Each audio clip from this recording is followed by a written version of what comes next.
Welcome to On With The Show, where we delve into the intriguing stories that have shaped the world of performing arts. I'm your host, Leo Sullivan. Join me as we delve into one of the 90s biggest pop culture incidents, the attack on US Olympic figure skater Nancy Kerrigan. An incident that put figure skating at the forefront of the 1994 Norway Winter Olympics for all the wrong reasons. So, without further ado, let's dive into the spotlight and explore the stories behind the curtain. This is On With The Show.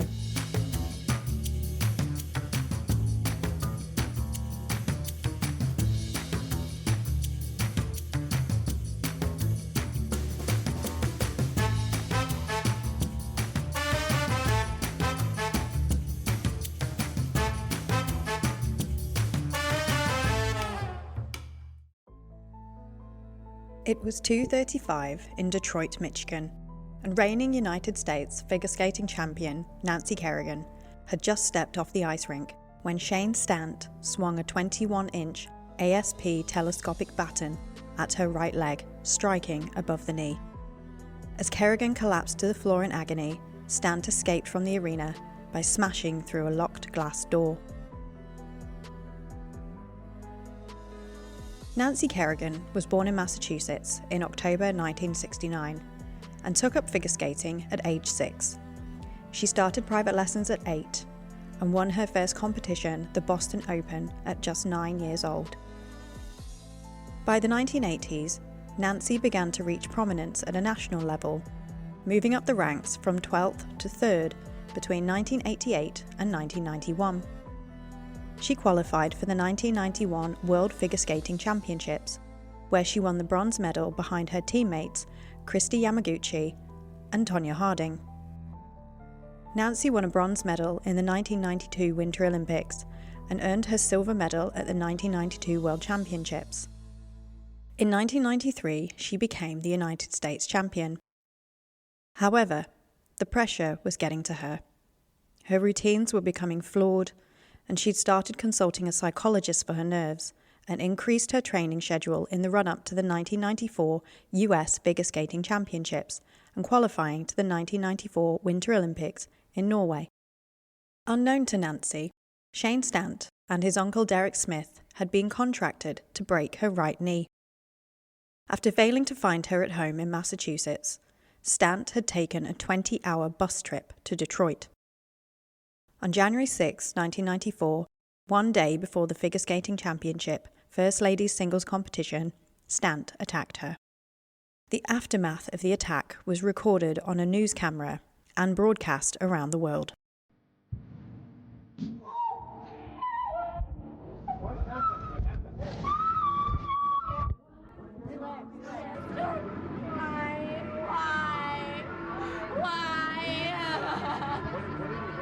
I don't know, some hard black stick. Something really, really hard. Help me. We're gonna get you hydrated. While her leg was not broken, it was severely bruised and forced her to withdraw from the championships, and she was unable to defend her title. Tonya Harding won the title over nearest rival Michelle Kwan, and went on to be selected for the 1994 Olympic team. Although Nancy's injury forced her to withdraw from the championships, her fellow skaters agreed that she merited one of the 2 spots on the Olympic team. The United States Figure Skating Association agreed to allow her to compete in the Olympics team rather than Kwan, who went to Norway as a reserve skater. Rumours of the involvement of Nancy's biggest rival, Tonya Harding, began to swirl almost immediately. And in the weeks that followed, Tonya's bodyguard, her on-again, off-again husband, and several other men were arrested in connection with the assault.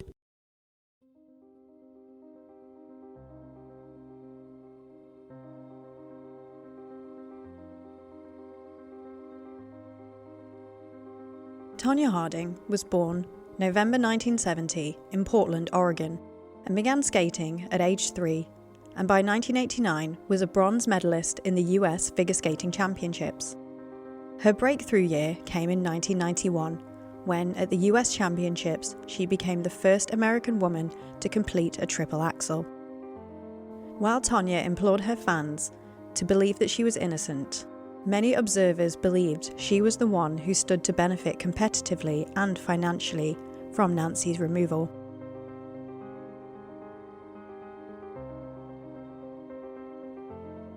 On January 11th, Tonya was interviewed for TV in Portland, Oregon, and was asked whether someone she knew could have planned the attack.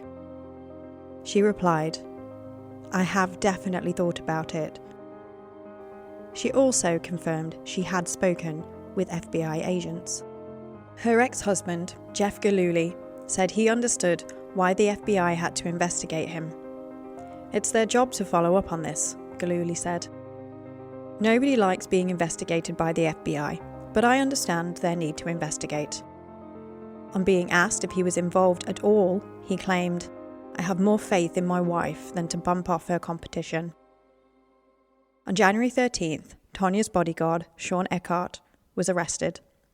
On January 16th, Tonya's lawyer held a press conference in which he read a statement denying her involvement in the attack on Nancy. The FBI quickly identified Sean Eckhart as the weak link, claiming, "Eckhart lived in a kind of fantasy world.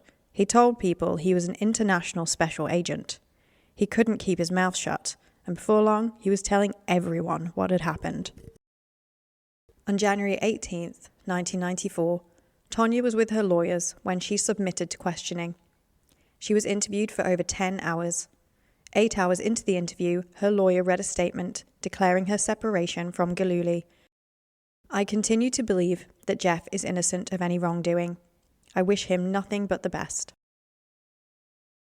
January 30th, the FBI got a call from a woman who owned the Dockside restaurant in Portland. People had been using her dumpster for their personal garbage, and she was going through it to figure out who was responsible. She found an envelope with Tonya's name, and on the other side, a phone number and times. It was the practice times for Nancy at the Kent Arena in Detroit. The FBI got a handwriting sample from Tonya. It was a match.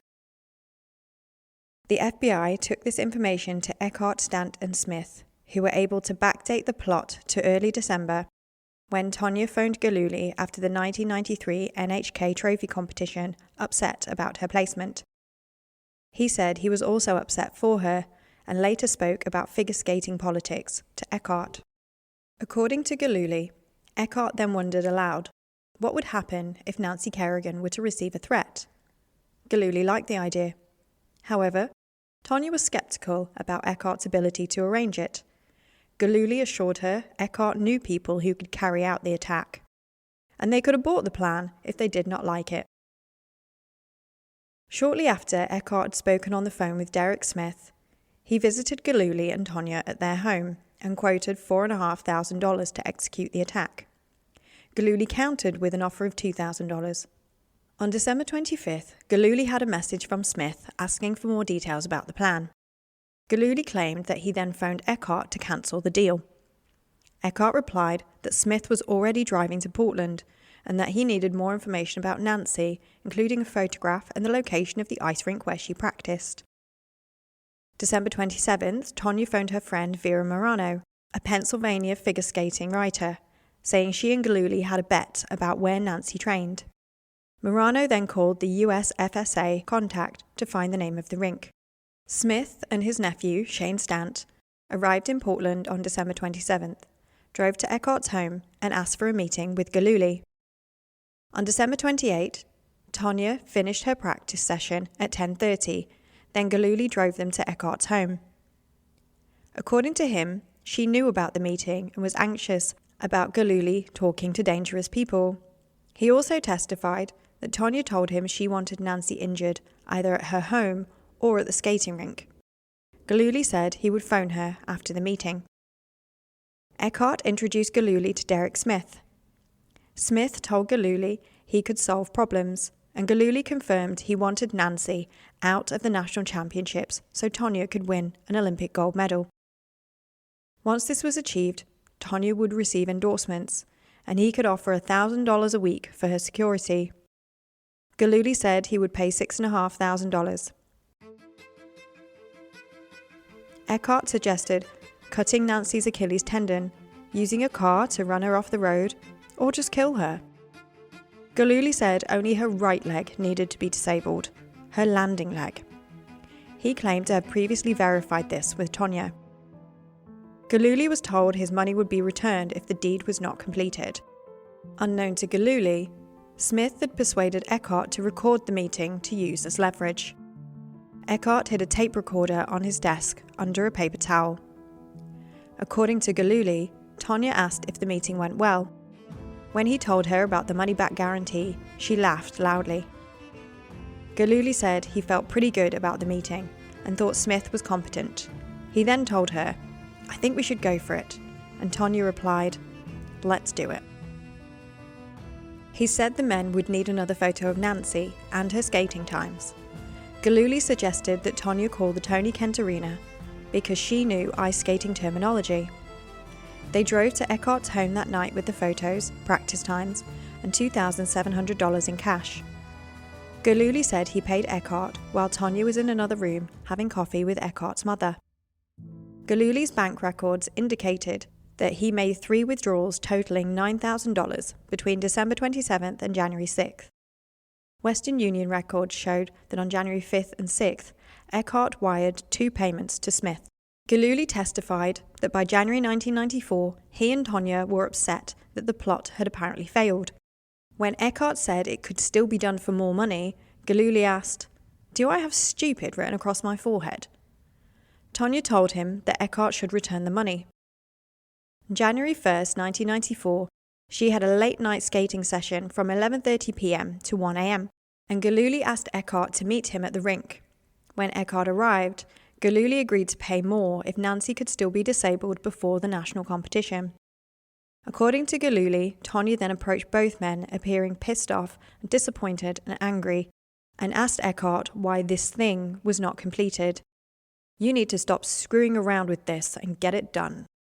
Although Eckhart was the one who brought Shane Stant and Derek Smith on board, the FBI wanted more proof that Tonya was involved.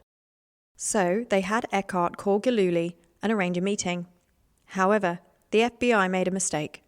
The first 3 digits of a phone number were assigned based on geography.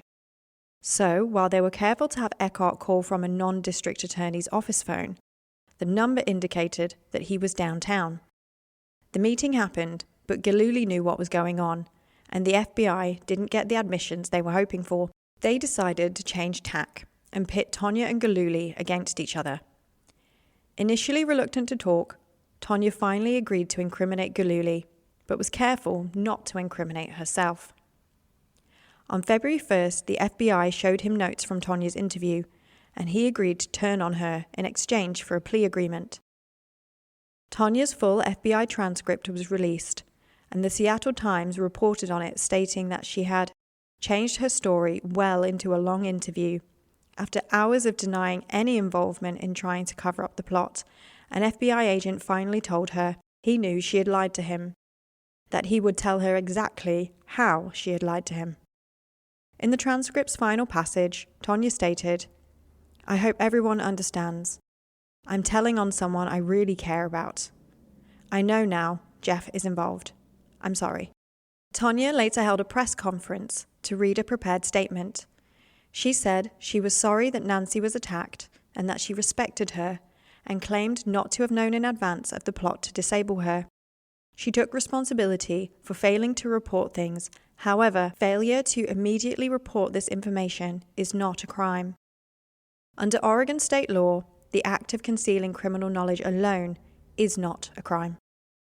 On February 5th, the US FSA disciplinary panel stated there were reasonable grounds to believe that Tonya had violated the sport's code of ethics.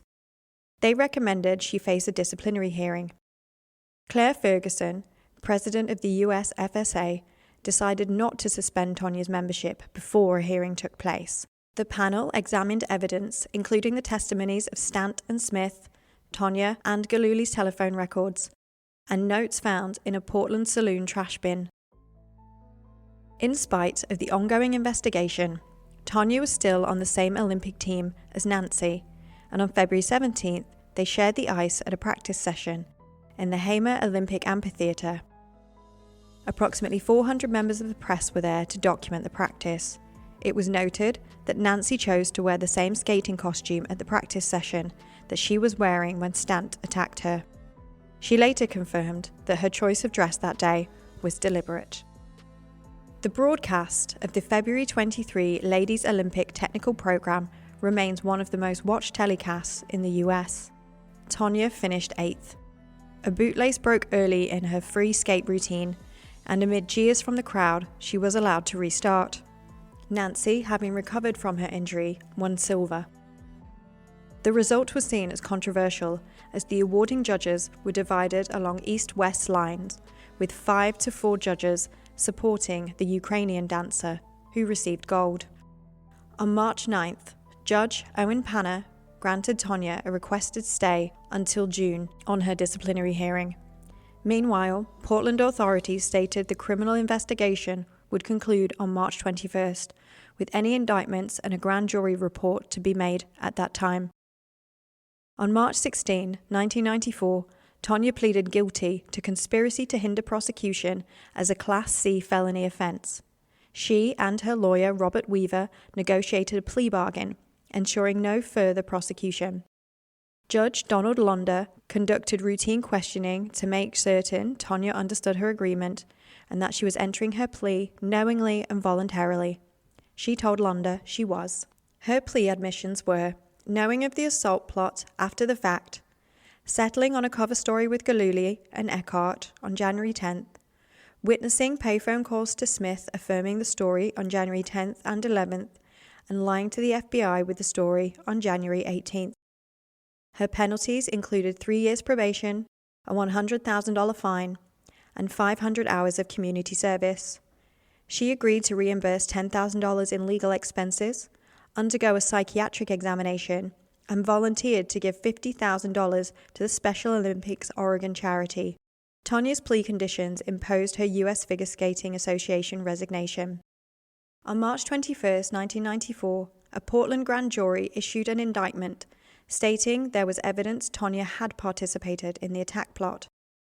The indictment concluded more than 2 months of investigation and witness testimonies from Diane Rawlinson, Tonya's choreographer Erica Backus, freelance figure skating writer Vera Morano, and Eckhart's college instructor and classmates.